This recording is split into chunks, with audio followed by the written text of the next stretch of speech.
Біз Балқаш ауданы Қонаев атындағы орта мектебі осы эстафеталық челленджді еңбекші қазақ ауданына жолдаймыз. Қазақ деген халықтың баласымын, баласына беретін барасылын. Менің көрсе қиналып інісінің, тілін алып өсетін ағасының.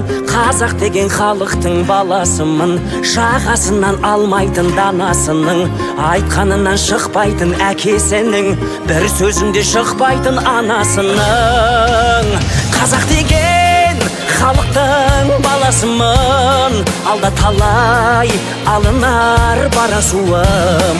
Арман жолым, жүрерім бақыт жолы, мүмкін емес сол жолда адасуым. Қазақ деген халықтың баласымын, алда талай алынар барасуым. Арман жолым, жүрерім бақыт жолы, мүмкін емес сол жолда адасуым.